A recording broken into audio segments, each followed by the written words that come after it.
Olá, sejam bem-vindos a mais um episódio do Nepcast, com o tema Sobreviver, Romper e Recomeçar. Eu sou Andressa Pacheco, enfermeira, gerente de enfrentamento da Secretaria da Mulher.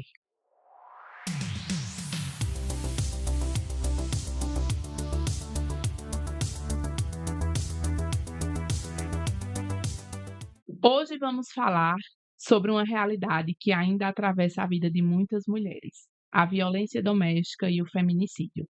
Mas o nosso episódio de hoje também é para falar sobre coragem, reconstrução e recomeço.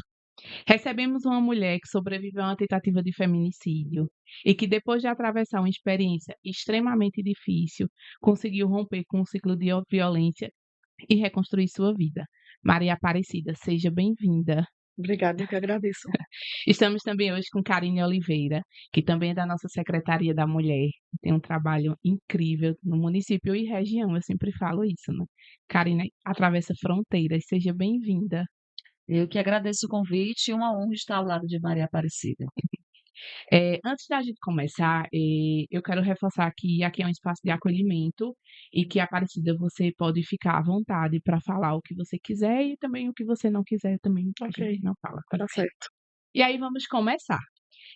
Antes da gente começar a falar sobre sua história, porque nós estamos, hoje é o quarto episódio desse Agosto Lilás. E nós falamos, ao longo desses episódios, nós falamos sobre como está a rede de proteção hoje em Caruaru, a gente recebeu Luana, a gente recebeu Giliardi, que é o coordenador do NIOJ, como funciona o NIOJ aqui em Caruaru. O nosso último episódio foi sobre a Lei Maria da Penha, e o nosso último episódio nós queríamos trazer uma história de recomeços, né, que foi até a proposta que eu falei para a Karine. E uma história de que existe vida após violência, né. Então, antes da gente começar, para você me contar essa história, para você falar como foi essa história, eu queria que você falasse quem você é hoje.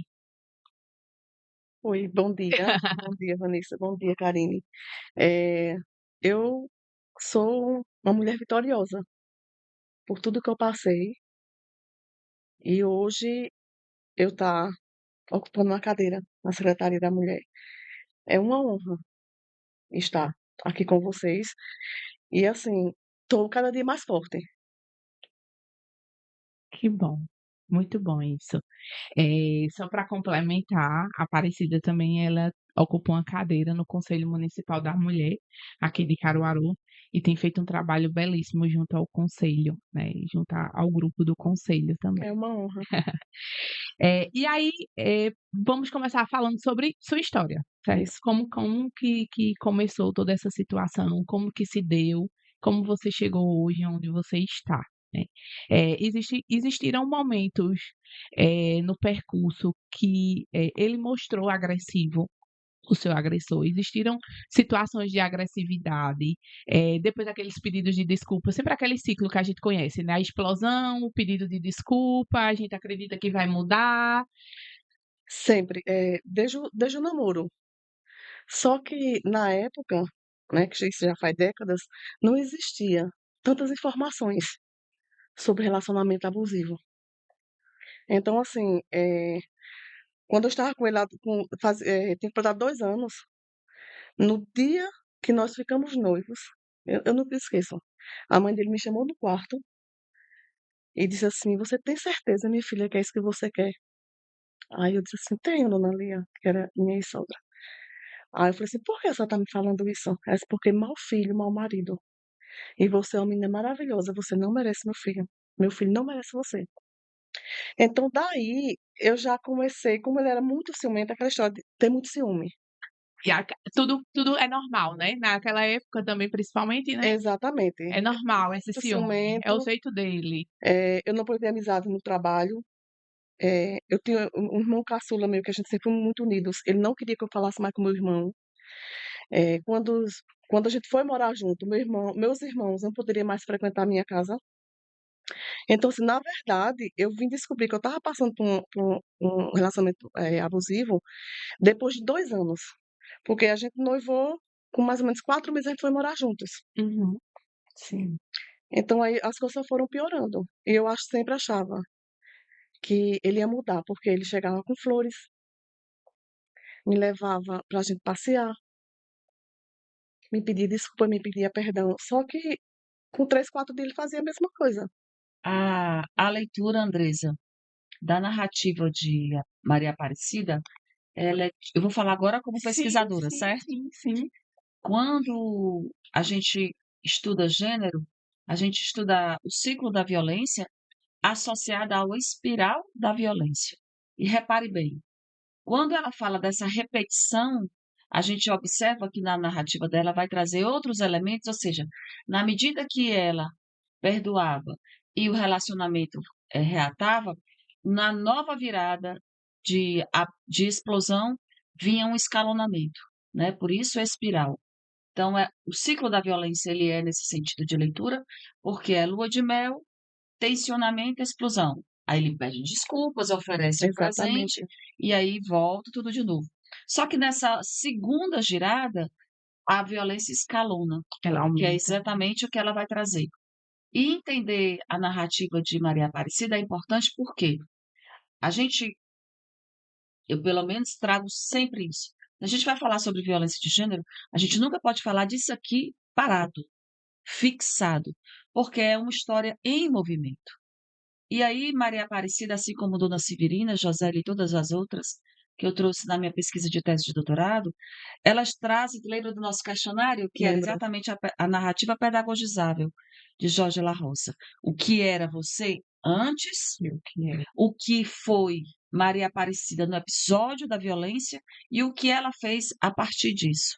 Então, é exatamente a compreensão da estrutura da violência. Quando ela fala desse episódio da tentativa de feminicídio, não tinha lei Maria da Penha, não Não, tinha equipamento. nenhuma rede de apoio. A própria estrutura narrativa da família naturalizava e justificava isso, dizendo: ah, meu bem, aprenda a perdoar, mulher sábia dificular. Ah, meu bem, casamento é assim Exatamente. mesmo. Veja seu pai, veja seu avô. Então, esses discursos, né, que são Só discursos de uma. fortalecia, né? Só naturalizava, perdão, só naturalizava essa violência. Então, a mulher também não tinha nem escapatória, porque a gente foi educada Não, para isso. Nós fomos educadas para o casamento sob a validação da maternidade, né? Sim. E aí, quando eu digo que eu aprendo muito com as mulheres que nós acolhemos, é porque quando a gente escuta uma mulher sobrevivente, a gente percebe exatamente essa virada. O que foi que aconteceu com Maria Aparecida depois da Lei Maria da Penha? O que foi que aconteceu com a Maria Aparecida depois que outras vítimas trouxeram seus relatos? E aí isso mostra não só o acesso ao conhecimento, mas mostra também o acolhimento, o fortalecimento e o encorajamento para a denúncia, né? Para as denúncias, né? Para sair Isso. desse ciclo, né? Aparecida, em algum momento você se sentia culpada quando você sofria as sim, agressões? sim, eu me sentia Acreditava culpada. que poderia evitar aquilo? Exatamente. Que ele dizia muito que fazia aquilo porque tinha ciúme, porque usava roupa curta. Eu quem era a culpada. Ele Então, sempre jogava a culpa para você. para mim, exatamente. E eu aí passei a mudar meu estilo de roupa, mas mesmo assim ele continuou me agredindo. Hum, Então foi aí que eu vi que não era as minhas roupas. Não era o fato de eu conviver de eu querer continuar convivendo com meus irmãos que fazia com que ele fosse agressivo. Então, assim, o ponto final para mim é quando eu falo assim que eu sou uma sobrevivente da violência, por quê? Ele me batia, ele me queimava com ponta de cigarro, ele saía para beber quando ele chegava meia-noite, 1 da manhã, ele me acordava, me sentava no sofá, começava a fumar. Então, quando eu cochilava, ele me queimava, que era para me ficar acordada com ele. E minha filha vendo tudo isso, Catarina. Então, assim, o ponto final mesmo foi quando ele me deu uma facada. Eu digo, se eu permanecer nesse relacionamento, eu vou morrer. a próxima pergunta era exatamente isso, né? Quando você percebeu que sua vida de fato estava em risco, né? Quando Foi quando ele me deu a facada, que eu cheguei para ir para o hospital e que eu escutei lá de um policial foi assim: ah, briga de marido e mulher. Veja a narrativa de uma pessoa institucional que tinha a obrigação de proteger, né? E aí isso mostra muito essa linha do tempo. Eu gosto muito de falar linha do tempo. Tu estava comigo na formação dos agentes da Guarda Municipal de Isso, Diamantina, né? isso. Você lembra da linha do tempo? Aham. Por quê? Antes da Lei Maria da Penha, Andressa, e aí eu estou falando agora para Sim, ouvintes sim. também, né? Nós tínhamos marcos legais discriminatórios.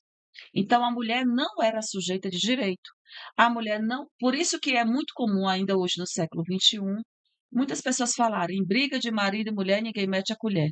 Por quê? Porque nós, mulheres, antes da Constituição de 88, éramos propriedade do homem, que é o pátrio poder. Aí você diz assim, mas Karen, isso já passou. Não. O pátrio poder só mudou na nossa normativa, no Código Civil, em 2002. Então, essa dinâmica da violência, a mulher não podia fazer absolutamente nada, porque ela não tinha direito. Ela não tinha direito sobre o próprio corpo. Inclusive, o código que vigorava nessa época, até 2002, pasme, era o Código Civil de 1916, que dizia que a mulher tinha a obrigação de satisfazer a lascívia do homem. Então, veja, quando Maria Aparecida traz esse relato, ela está inserida num contexto normativo anterior à Constituição de 88, que colocava todas nós no silêncio, no apagamento e na subserviência. A gente não podia fazer nada, Tinha que aceitar tinha que aceitar. e Até a década de 70, o casamento era indissolúvel. Quando nós acolhemos mulheres acima de 70 anos, lá no centro de referência, muitas delas, sobretudo da zona rural, diziam assim: Ô doutora, desista de mim, eu já vivi essa desgraça a vida toda. Veja, na cabeça dela, o fato de hoje nós termos a Lei Maria da Penha não muda nada, porque não impacta sobre ela.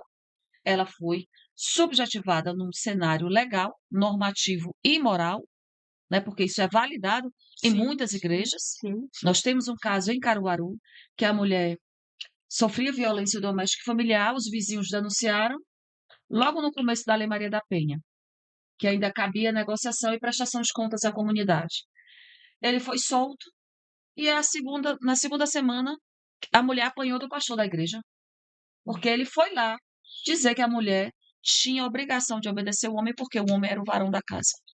Ave E isso Maria. é a regra de muitas igrejas. É. Então, veja, não é só um problema do Estado, é um problema do campo cultural e do campo da moral. Entende? Então, falar da Lei Maria da Penha, se a gente não passar pelos processos de subjetivação, que é como Sim. nós nos enxergamos, e pelos processos de educação, essa realidade não vai mudar. Essa não muda, né? É. Ela só vai se perpetuar, né? Você citou aí uma situação da mulher que ela disse assim, eu vivi isso a vida toda. Lembrou de... Tem um livro que é Quem Me Roubou de Mim, que ele fala sobre exatamente sobre situações, são essas situações, principalmente ele fala da situação da dependência emocional, né? E aí ele cita várias histórias, e uma das histórias é a mulher, ela viveu tantos anos com Isso. aquele agressor, que ela não conseguia mais, ela não encontrou sentido em mais sair daquilo ali, de E, tão imergida que ela estava naquela vida, dela não conseguia mais ver sentido em outra vida que não fosse aquela. e eu ouso a fazer uma problematização aqui para vocês, inclusive para quem vai ouvir isso depois desse momento, né? Veja, a gente resume, aí é um erro, é um equívoco, resume a violência como se ela fosse somente a violência doméstica e familiar, Uhum. e não é, tá? Vamos fazer transferências de deslocamento para outras áreas. Vamos falar do trabalho, vamos falar dos espaços do âmbito político. Sim. Inclusive que esse ano é um ano sobre a pauta de representatividade. Quando eu falo da violência e trazendo aí a violência psicológica, que foi reconhecida como crime autônomo em 2021, a violência psicológica determina a condição de cerceamento da autorregulação da mulher. Isso é um problema de todas nós. Todas nós. Vamos lá. Você tem que idade?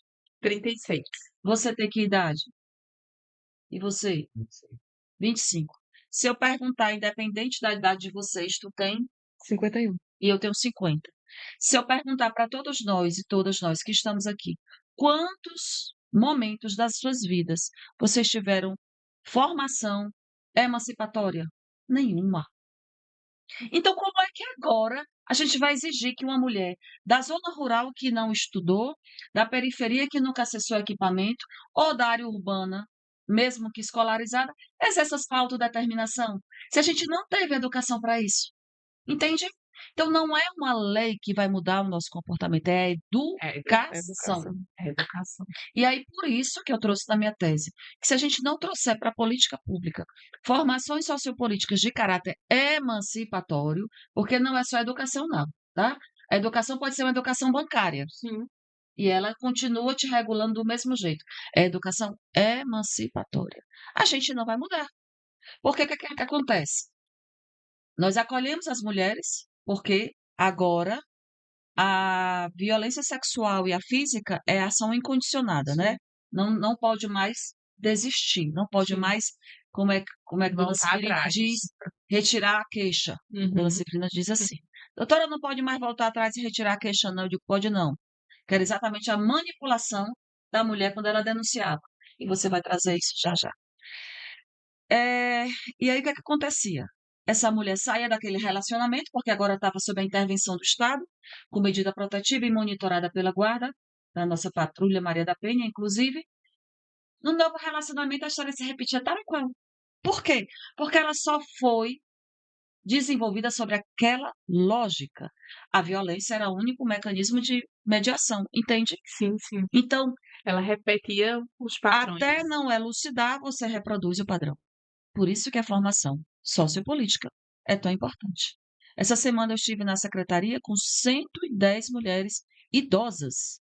Nós tínhamos uma mulher, Aparecida, de 87 anos, que ela disse assim: Ô professora, eu nunca vi isso na minha vida. 87 anos. Então veja, a gente está falando de 20 anos da Lei Maria da Penha. Percebe? Karine, quando você fala na educação, você fala, ela pode ser feita essa educação sociopolítica em qualquer idade, ou você defende que o ideal seria o princípio mesmo, na adolescência, na criança? Genial. Eu vou falar sempre trazendo a Aparecida, porque Sim, ela, para mim, é um sim. espelho de tudo isso, né? E por isso tanta reverência a ela. A Lei Maria da Penha, no artigo 8º, Andressa, tem medidas integradas de prevenção. E aí isso é, inclusive, a minha fundamentação legal das minhas pesquisas de mestrado, doutorado e pós-doc. Lá no artigo 8º tem componente curricular, tem as campanhas, que é o que nós fazemos na secretaria, e tem componente curricular. Então, quando é na escola, o ambiente formal da educação, é o Maria da Penha vai à escola, que em Caruaru era política de gestão, na época de Elba Ravani, Sim. na gestão de Catarina passou a ser política de Estado. Então, em 2016, o Maria da Penha vai à escola é reconhecido por lei. Sim. Em 2023, Luana criou uma coordenação específica. Esse Maria da Penha vai à escola, ele era executado por nós do CRM. Então, quando eu fui coordenadora, a gente tinha parceria com educação, instituição de ensino superior, psicologia, direito, serviço social, que são as 3 frentes, né? Serviço social, psicologia e direito e educação da federal. E aí a gente foi nas 148 unidades do município. Esse é o Maria da Penha vai à escola. Nos outros espaços também previstos no artigo 8º da Lei Maria da Penha, chama de educação não formal, que aí foi criada a coordenação de formação sociopolítica. Isso implica associação, comunidade, igreja. Certo. Então, eu defendo, como educadora que sou, de levar para todos os espaços. Tudo. E aí eu trago de primeira mão para partilhar com vocês. Agora, aos 20 anos da Lei Maria da Penha, nós comemoramos com muita honra a parceria do Instituto Maria da Penha com a Unilab e o MEC. Então, hoje, né, esse ano, quando eu falo hoje, é esse ano, Sim.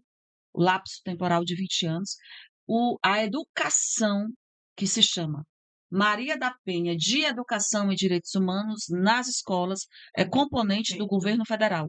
Perfeito. Então, Que esse bom. primeiro curso vai ser destinado, que começou no dia 8, com a participação da própria Maria da Penha e a ministra Márcia Lopes, vai ser destinado aos professores da rede pública, quer que seja do município e do estado. E nós tivemos inscrições daqui de Pernambuco, né? Com muita honra. Então, eu estarei na disciplina Educação, Gênero e Políticas Públicas, que é exatamente Uhum. a minha pesquisa. Penha quer que quando a gente termine esse curso, que é o lapso temporal de 6 meses, abra consequentemente a cada 6 meses outros, para contemplar outras categorias. E aí o pedido que eu fiz, que o próximo seja para a equipe multidisciplinar, ou seja, Perfeito, psicólogo, assistente social e advogado dos equipamentos do CRAS, CREAS e Centro de Referência. perfeito. Nossa, incrível. Educação sempre que transforma. E aí, Aparecida, eu queria que você me contasse um pouquinho, né, o que aconteceu. No caso, você sofreu esse tipo de agressão, foi isso? Você Isso. tinha filhos dele, tem filhos dele, Não, quando eu fui morar com ele, já tinha minha filha. você já tinha uma Uma filha filha que ele adotou. Ele registrou ela como filha como dele, filha. como filha. Então, assim, o meu medo de sair desse relacionamento era porque eu já vinha como mãe solteira. Sim, Eu não tive apoio da minha família, nem na Os gravidez, estigmas. nem quando eu tive a minha filha. Então, assim, nele eu encontrei um apoio sim. que eu achava que era um apoio, né, Uhum. masculino, de um companheiro, que eu tinha encontrado meu companheiro, na verdade.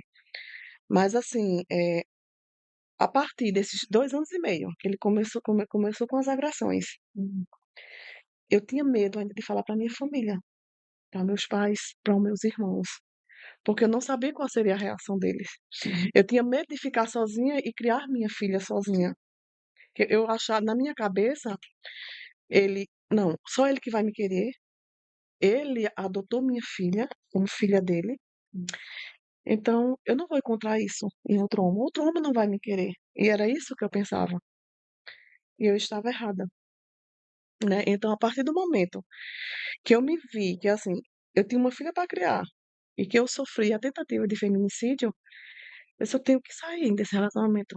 porque eu tenho uma filha para criar. Exatamente, porque eu tenho minha filha para criar. Até a fala de Aparecida, eu me lembro quando nós nos conhecemos, ela não falava tentativa de feminicídio. Ela dizia, ele me furou. Era exatamente assim. Até a apropriação do termo técnico, digo, eu disse, Aparecida, você é vítima de tentativa de feminicídio. Ela, entendeu? Ela procurava, porque a estrutura do pertencimento desse lugar também é outro lugar que nós não queremos estar. Sim, sim, Por exemplo, eu, quando me apresento, as pessoas me chamam de doutora. Mas quando eu falo que sou usuária do equipamento, ninguém quer me reconhecer nesse lugar. Inclusive, uma de nós, dona Severina, diz assim: Ô doutora, não fale que é usuária, não, a senhora não tem cara de drogada. Na cabecinha dela, ser usuária do usuária. equipamento é associado ao campo das drogas, né? Eu digo, dona Severina, ser usuária do centro de referência, para mim é um orgulho. Hum, Foi o equipamento que me acolheu, foi o equipamento que me deu condições de estrutura de rede de apoio institucional e foi o equipamento que, para mim, estabeleceu política dos afetos. Porque, assim como a Aparecida, você repara que a própria família não nos acolhe. sim, E aí, é muito potente, para mim, eu sou suspeita de falar disso, né? Que a Aparecida agora é do nosso coletivo. Nós nos somamos. Veja que contraditório.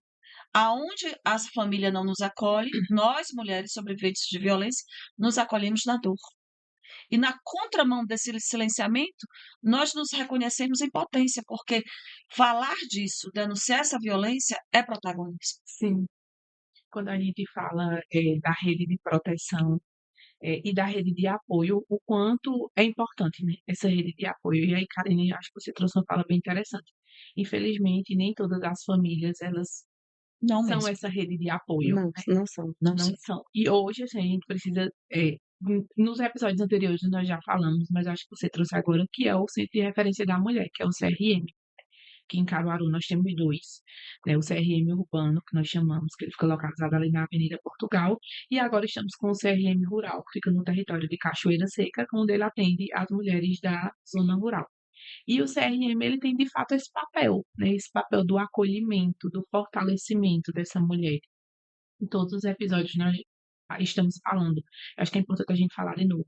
O CRM não é um local de denúncia, né, mas é um local de fato de fortalecimento. Eu sinto isso, né, as mulheres se fortalecendo. E assim, Andressa, muitas de nós, quando eu falo de nós, eu estou nesse entre lugar, porque eu fui usuária do equipamento de 2011 até 2016 e depois passei a ser coordenadora. Já estive lá como coordenadora 2 vezes. Eu sempre digo para as mulheres assim: venha para ser acolhida. Você tem até 6 meses, e agora esse ano a Lei Maria da Penha mudou. A gente tem agora até 1 ano para denunciar. Sim. Então, esse tempo de acolhimento é exatamente para poder ela se fortalecer, estruturar estratégias da rede de apoio. E por que que a família não nos apoia? É importante também trazer elementos de compreensão, não de justificativa, tá? Os meus argumentos são de compreensão, não justifico violência. Hipótese alguma.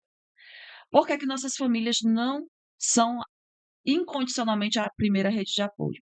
Porque nossas mães, avós e bisavós estão lá no campo cultural, moral e legal do Código Civil de 1916, que é onde o casamento era indissolúvel, que é onde a mulher tinha a obrigação de manter a família. Então, elas hoje entenderem os direitos do século XXI, pós-Lei Maria da Penha, elas não foram educadas pós-Lei Maria da Penha. Então, elas estão travadas nesse campo da moral. Por isso que nossas famílias ainda não são de primeira mão a rede de apoio. A gente tem que contar com a institucional, além de ser obrigação do Estado, porque nós temos ali, pelo menos é de regra, ter técnicas com formação em gênero. Então, vai ser essa técnica que vai dizer para você: olha, Maria Aparecida, eu sinto muito, mas você não merece. Aí, veja, começa logo aí. Não é merecimento, é direito. Mas você não nasceu para ser isso, você pode ser aquilo. Aí você vai começando a perceber outras possibilidades de Maria Aparecida. Percebe? Aí você tem um tempo para maturar aquilo, ressignificar essa dor em enfrentamento para ter estrutura de denunciar. Até porque quando se está nesse ciclo de violência, acho que a Aparecida até trouxe isso. Eu achava que ninguém ia me querer como a Sim, filha, né? Você não consegue Exatamente. ver outras formas de vida, né? Não. Você fica ali naquele meio da violência, né? E achando que minha vida é essa daqui. Exatamente. Era justamente assim que eu pensava. Aparecida, qual foi o momento e se houve, né, alguém ou algum serviço que teve esse papel fundamental, assim, para você conseguir falar sobre isso, para conseguir te ajudar a sair disso? Existiu esse momento? Vanessa, como na época não existia nenhuma rede de apoio, porque não existia Lei Maria da Penha, não existia Delegacia da Mulher, eu sempre falo assim para as pessoas que foi minha sogra. Ela foi minha rede de apoio. Ela a todo momento esteve do meu lado, esteve comigo, e primeiramente Deus, mas depois que eu saí do hospital, ela e um dos irmãos dele, eles dois que me ajudaram a sair da casa, a alugar uma casa e sair daquele ambiente de violência. Foi a minha ex-sogra, a mãe dele, a própria mãe dele.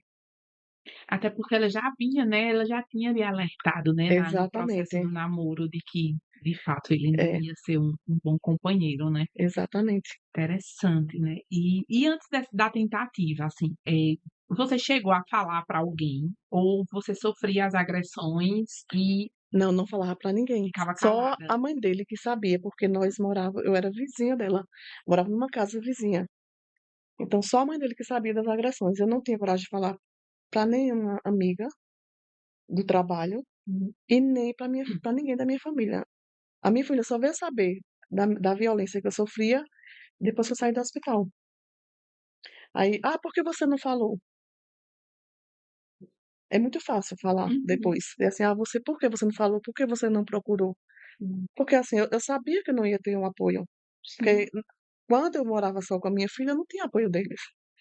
Então, assim, minha mãe chegou a dizer assim, por que você deixou ele? Mesmo ela sabendo da violência que eu vinha sofrendo. Uhum. Aquilo que a gente vem falando, né? O quanto que as pessoas naturalizavam, né? Essa E assim, e para as outras violência. pessoas ele era muito bom. Aí minha mãe dizia assim, sempre mas o assim. bichinho tão bonzinho. Aí teve uma vez que eu assim, tá bom, manhã, crie ele. Essa fala de Aparecida denuncia o que até hoje muitos técnicos, muitos profissionais, e eu falo isso com pesar, com vergonha alheia, advogados da área de família, advogadas da área de família dizem assim: não, mas ele fez isso com ele é um bom pai. É impossível um homem que agride uma mulher, que desrespeita, humilha, estupra uma mulher ser um bom pai. Inadmissível essa narrativa. Então, veja o quanto a fala de Aparecida emerge todas as denúncias. Repara? É sempre isso, né? Assim, né? Ele é uma boa pessoa. E aí Sempre. você trouxe isso, cara. Eu vejo assim, não tem como você ser um cidadão de bem se você pratica esse tipo de De violência, violência, né? exatamente. Seja ela qual for. Não tem como, você não consegue, não vai ser um bom pai, você não vai ser um bom companheiro, e nem posteriormente para outras Uhum, pessoas do qual ele se claro. relacionar, né? Ele vai repetir esse Até hoje processo. ele não casou. E ainda teve a audácia de dizer que a única mulher que ele casaria seria eu. Eu disse, está repreendido em nome de Jesus. Desse jeito. Ô, Aparecida, eu entendi que isso aconteceu há mais de 20 anos, no caso, então Exatamente. não existia a Lei Maria da Penha ainda. Não, Então, você não chegou a acessar a rede de proteção, não, não foi isso? não, exatamente. A sua rede, na verdade, de apoio foi sua ex-sogra Minha ex-sogra e seu e meu ex-cunhado. ex-cunhado. E aí você recomeçou a vida. Mas mesmo assim, ele ainda me perseguiu por mais de um ano. Por mais de um ano. As perseguições. Continuou. Porque ele sabia onde eu trabalhava. Ele me esperava, quando eu saía do trabalho. Ainda sofri agressão física dele, mesmo fazia mais ou menos 8 meses que eu estava separada. Foi quando dois irmãos meus tomaram uma atitude que, assim, eu estava passando na Feira da Sulanca, que a feira na época era na segunda-feira, e eu trabalhava numa das lojas, ali do pátio da feira. Eu estava indo para casa, eu tinha meu cabelo bem comprido, era na cintura meu cabelo. Eu passei anos com o cabelo bem curtinho, porque depois dessa agressão eu fiquei com muito medo. Então, quando eu menos espero, alguém agarra meu cabelo por trás e me dá um mata-leão. Ele. Hum.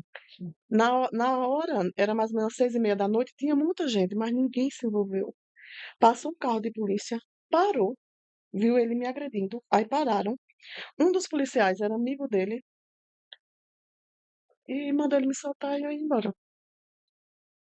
Eu saí correndo no meio do povo, que nem uma louca, desesperada. Um taxista que me via passando todos os dias no Senhor, ele hoje já é falecido, que me via, tô passando todos os dias para trabalhar.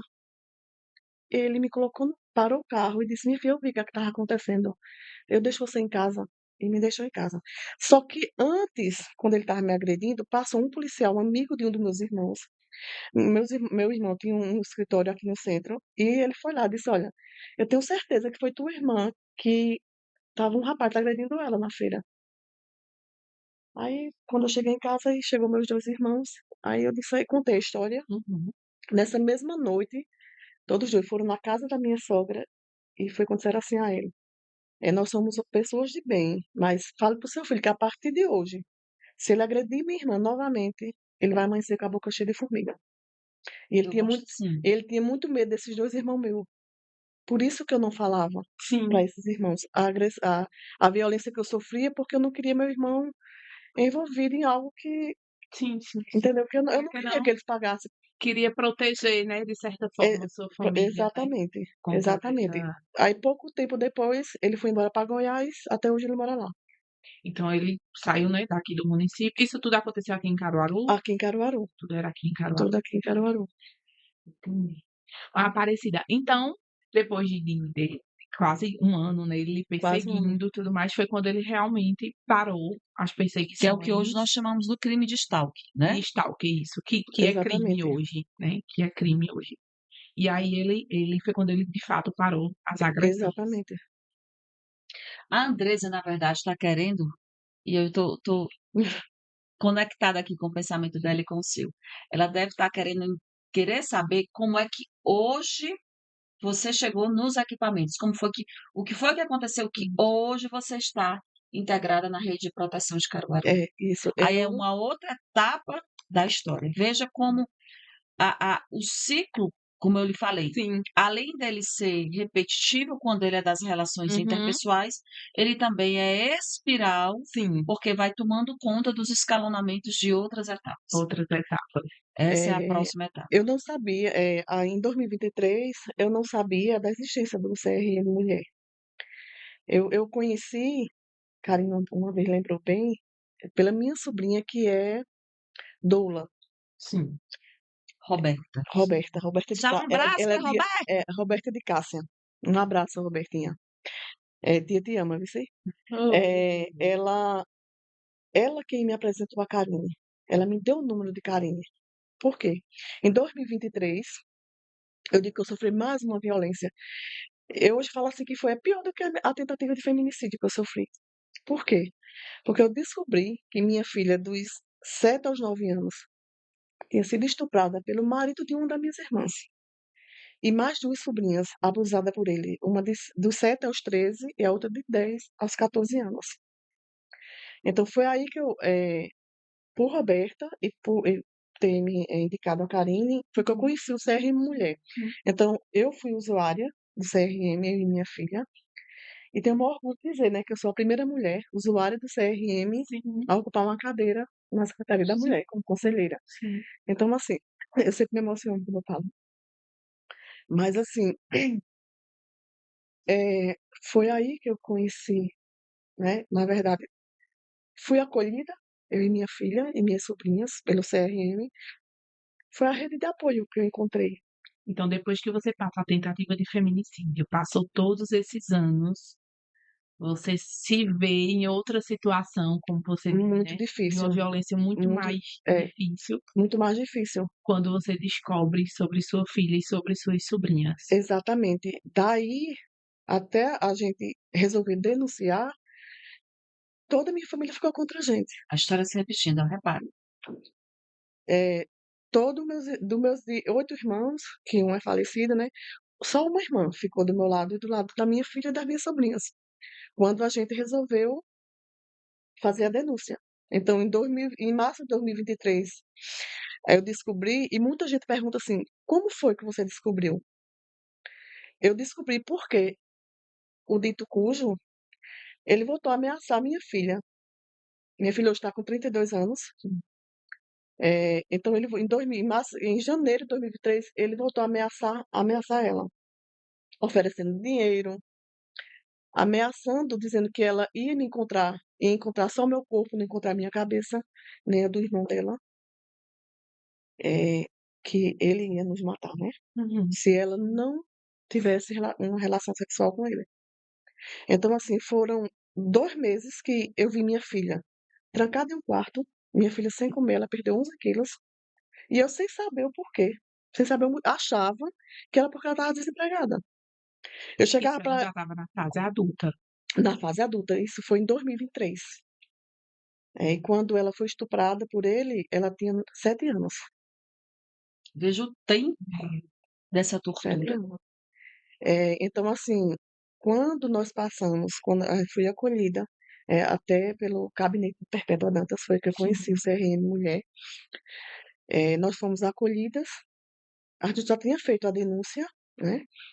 Mas eu senti que eu precisava de um acolhimento. Eu precisava. Psicologicamente, Vanessa, eu nem sei usar, não sei nem que palavra usar, como eu estava. Porque eu me sentia culpada por aquilo que tinha acontecido pela minha filha, e eu não tinha percebido. Porque a gente nunca acha que nunca vai acontecer com a gente, porque na maioria, eu digo assim que 95% dos casos são com pessoas Sim, da sim, própria família, isso. pessoas de extrema confiança sua. E era o que esse cunhado meu era. Eu tinha ele mais do que um irmão. No dia da audiência, eu falei para o juiz, Sua Excelência, eu amava ele mais do que o irmão. Porque, assim, quando eu me separei, né, que eu fiquei sozinha, que eu sou mãe solo, é, ele que fazia tudo. Ele era Ó, pedreiro. o pedófilo já estruturou a armadilha dessa arapuca, considerando toda a vulnerabilidade que ela estava inserida. Com E, certeza. assim, ele tinha a chave da minha casa. Ele era Então, você do suporte, né, do que eu estava precisando ali. exatamente, de extrema confiança minha. Então, eu passei a me sentir culpada pelo que tinha acontecido com a minha filha, E, porque e, eu não percebi. e nessa fala de Aparecida, Andresa, repare bem, é, é um outro tempo, repare, Sim, aquela de novo, aquela história da linha do tempo. sim. Eu tinha sido coordenadora do centro de referência, e nesse momento foi um momento de ápice na criação da Lei Dona Severina, Lei Nascer Bem, a Câmara Técnica de Enfrentamento à Violência de Gênero, a Câmara Técnica da Violência Obstétrica. E aí, essa construção de 2017 até 2019, nós dialogávamos muito com os movimentos sociais. E, Roberta, a doula, participava muito das reuniões da Secretaria da Mulher. Quando eu saí do centro de referência, que fui trabalhar com Perpétua nessa época era secretária da Mulher, e quando fui vereadora me chamou para ser assessora.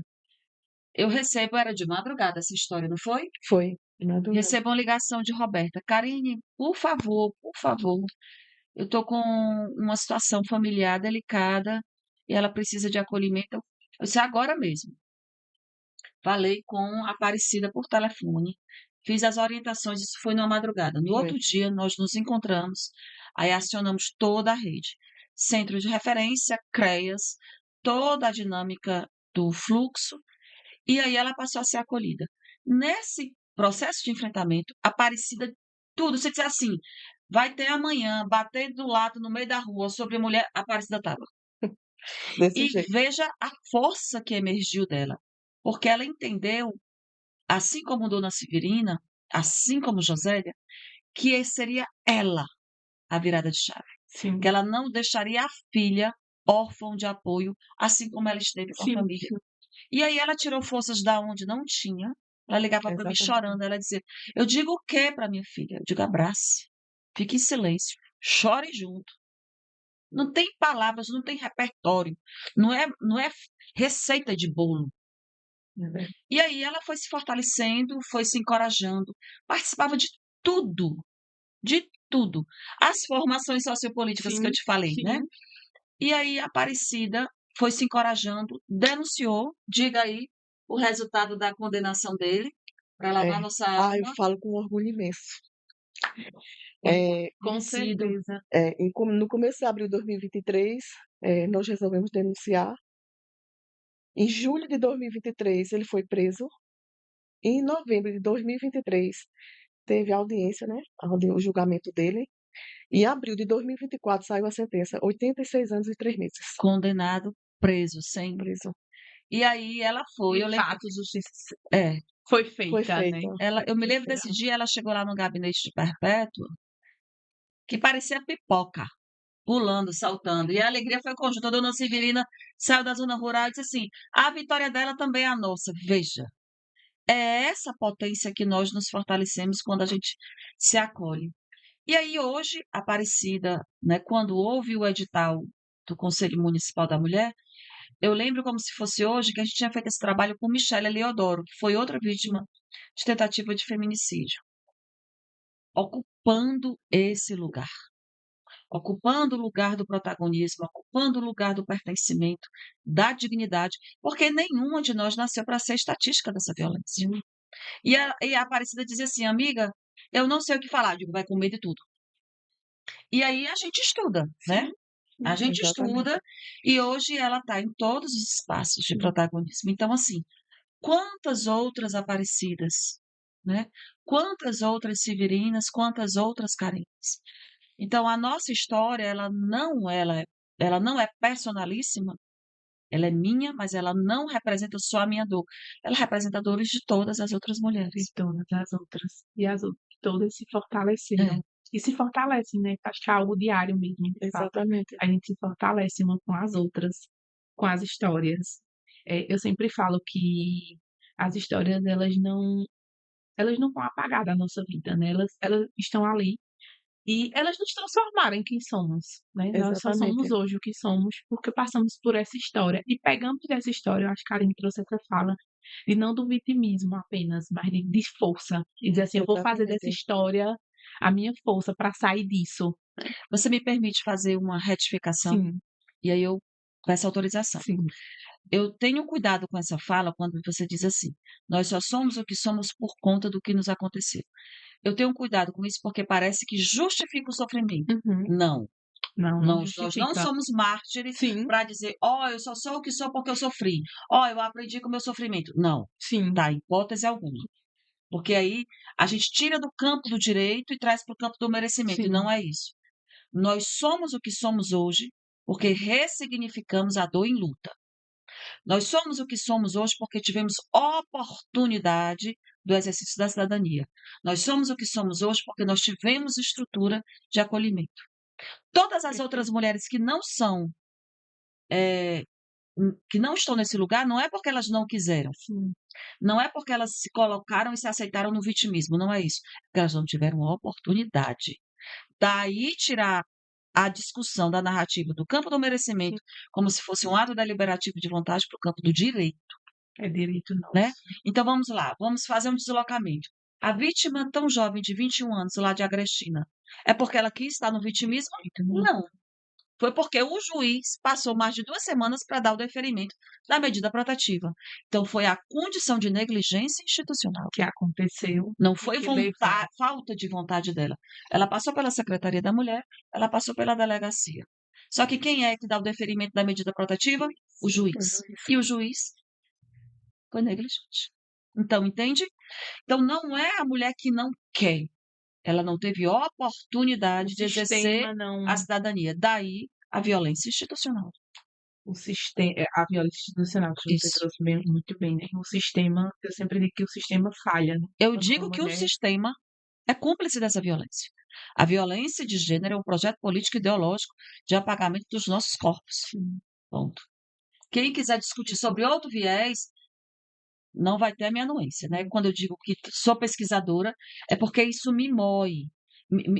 É um moído assim dentro do juízo, sabe? Que Sei me bem. silencia e me impulsiona, silencia e impulsiona. Por exemplo, Sei estarei bem. agora dia 31 em Salgueiro, fazendo formação para toda a rede. CRAS, CREA, Centro de Referência, Guarda Municipal. Aí eu disse para a secretária, Renata, tu tá mexendo no vespeiro, tu sabe que o autor da violência é promotor daí. Ela disse, é por isso mesmo, venha. Então, veja, uma decisão e o encorajamento de uma secretária da mulher me permitiu, depois de 16 anos, voltar. E eu volto como? Como doutora. Eu volto como? Com dignidade. Eu volto como? Com protagonismo. Então, isso não é merecimento, é um É direito. direito seu. A gente passaria o dia inteiro aqui Auxi, escutando pode Karine, né? botar Assim, para ela moer. falando, ó. A gente eu ficar aqui só escutando ela, assim, ó. Pode botar para moer, que a gente conversa. E aí, Aparecida, eu queria perguntar para você, para hoje, o que é liberdade para você? Liberdade para mim é eu fazer o que eu penso, o que eu quero e o que eu acho. Arrasou? Tá gravado aí? Tá gravado aí? Bote essa legenda, viu? E eu falo Pode sempre que botar ninguém essa me legenda. silencia mais. Ninguém. E nem vou permitir que outras mulheres sejam silenciadas. É isso. Tá rendo? Tá rendo? Que massa, né? Ter mulheres assim. Que massa, porque eu acredito que muitas mulheres que estejam assistindo, né, esse episódio hoje e que se reconheçam nesse lugar, também se reconheçam nessas histórias de que é possível, né, sair, ter vida Exatamente. e ajudar outras mulheres, porque a gente precisa disso, dessa Exatamente. força, Elas têm que dessa rede. se encorajar e não se deixar silenciar. Tem que ter coragem. Então, nós estamos aqui, né, Karine, para encorajá-las, Que honra. para ficar do lado delas e à frente delas. Por Quando qualquer elas não estiverem violência. de pé, nós ergueremos, né? Com certeza. Juntas. Perfeito. Era exatamente isso, era a próxima pergunta. Se alguma mulher estiver ouvindo hoje, assistindo, que está passando por uma situação de violência, seja ela qual for, né, psicológica, agressão física, a Sexual. sexual, a vicária também, que a gente sabe que acontece muito. Exatamente. O que gostaríamos de dizer a ela, né? Você falou aí, coragem. E que elas não tenham medo de denunciar. Até porque nós temos que viver. Nós temos que dar palavras a outra mulher.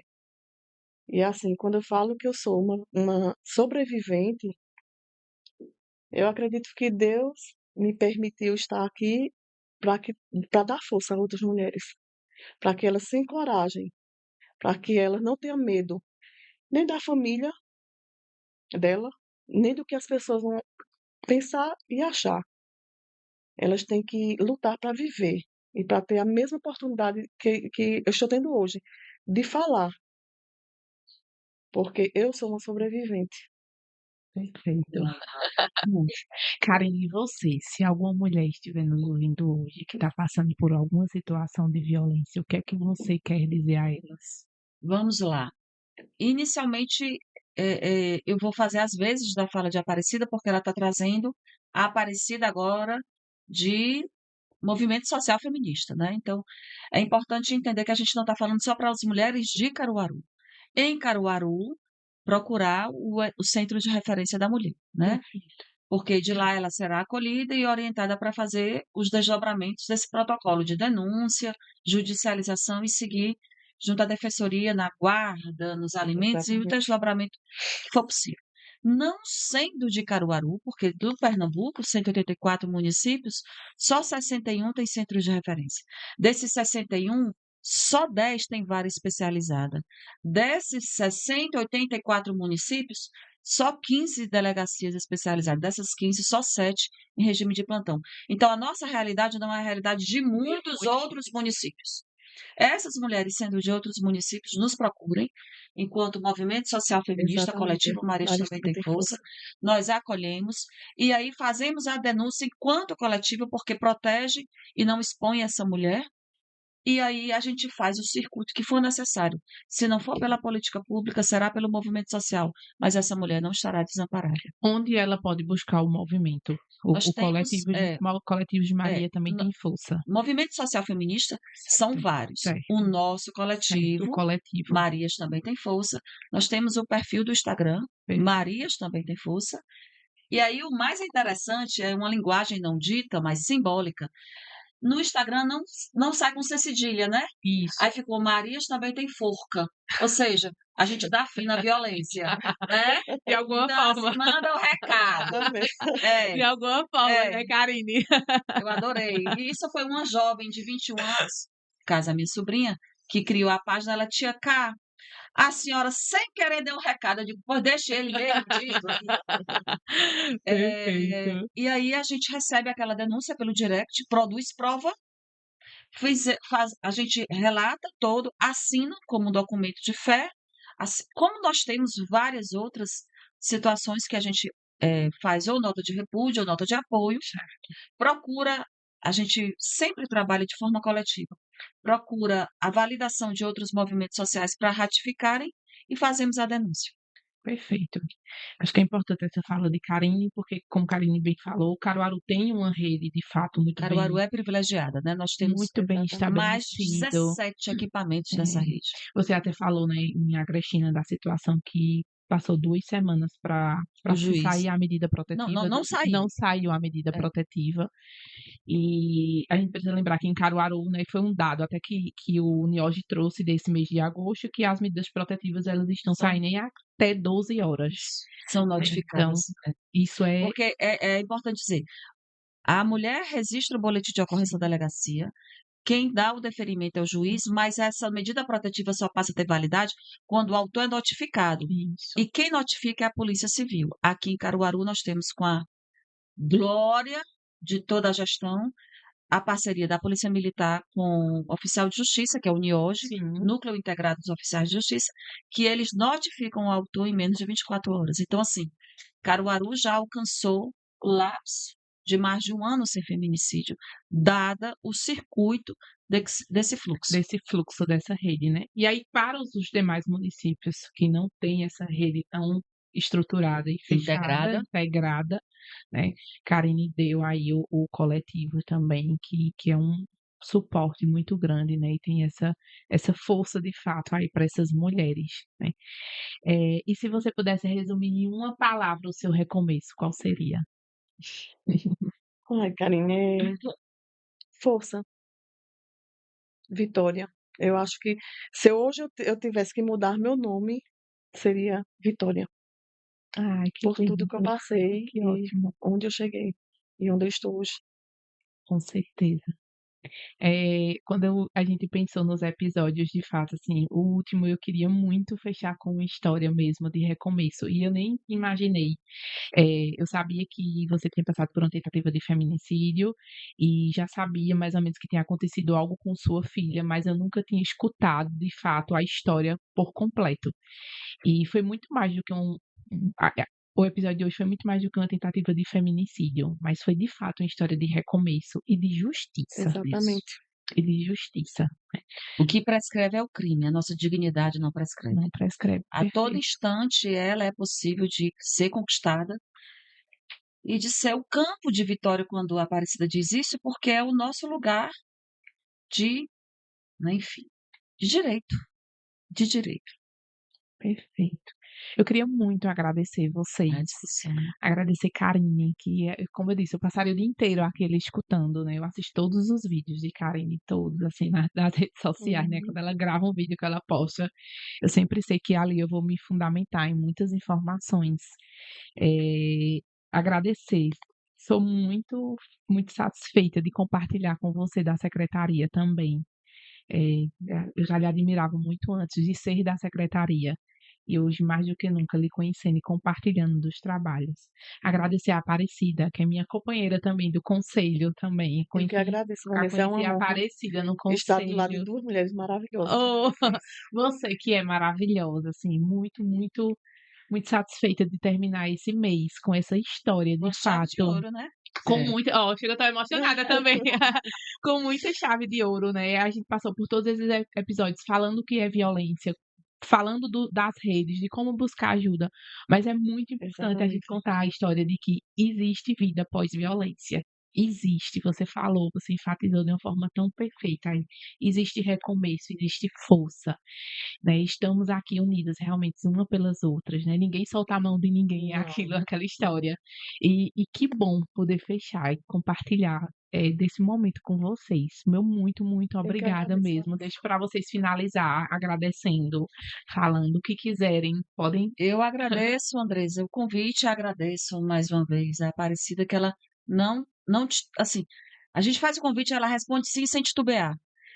E quero dizer aos ouvintes que estão conosco, né, as mulheres que, porventura, acessem esse podcast, que reflitam sobre suas vidas e que, se precisar de um abraço, de um acolhimento, conte conosco e que nós não teremos medidas, né, de controle para poder lutar por nenhuma de nós, né? Nós estaremos sempre à disposição por todas nós. Eu, como sempre, já tô chorando, tá? Eu primeiro quero fazer um agradecimento à minha filha. E agradecer por ela ser a mulher que ela se tornou. Hoje ela está fazendo faculdade. Hoje eu digo que ela é bênção na minha vida. E assim, cada dia mais ela me fortalece. Quero também deixar um recado para todas as mulheres que elas não tenham medo de denunciar, porque hoje existem vários meios de acolhimento, várias redes de acolhimento. Na época eu não tive, mas hoje elas têm. Então, assim, é nos procurar.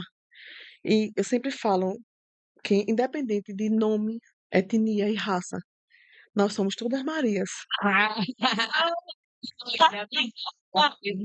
Diga aí, meu bem. E agradecer a você, Vanessa, pelo convite, né? E doutora Karine. Ou agora eu vou chamar ela de doutora Karine. Não, quer que a gente Ela chame diz ela assim: de Aparecida, eu recebi um convite. Você tem disponibilidade? Eu disse, Sim. sim, vou. Quando ela falou que eu falei com Karine, eu disse, Karine, eu pensei em Aparecida por conta do conselho que eu a conhecia, né? Mas eu disse, mas eu vou falar com Karine, quando Karine disse Aparecida, eu disse, perfeito, é maravilhosa, a conheço, sei do trabalho dela e sei do quanto ela está contribuindo com o conselho. E quanto é bom ver mulheres como você. E quero ser reeleita, viu, meninas? Ah, Por favor. com certeza. Então encerramos o nosso episódio de hoje, né? A história que ouvimos hoje, eles nos lembra que por trás dos números de violência existem mulheres, existem famílias, existem filhos e sonhos que precisam ser protegidas. Controle não é cuidado, ciúme não é prova de amor, Exatamente. ameaça não é normal e violência nunca é responsabilidade da vítima, no risco iminente de morte. 190, que é o número da Polícia Militar, o 180, que é a Central de Atendimento à Mulher, e Karine pontuou aqui perfeitamente o Centro de Referência da Mulher, que nós temos dois, um na Avenida Portugal e outro em Cachoeira Seca, onde as mulheres do município de Caruaru eles podem recorrer. Quero agradecer mais uma vez a participação de vocês, né, as pessoas que nos assistiram nesses 4 episódios do mês de agosto. Obrigada. Tchau, Um abraço. tchau. Tchau.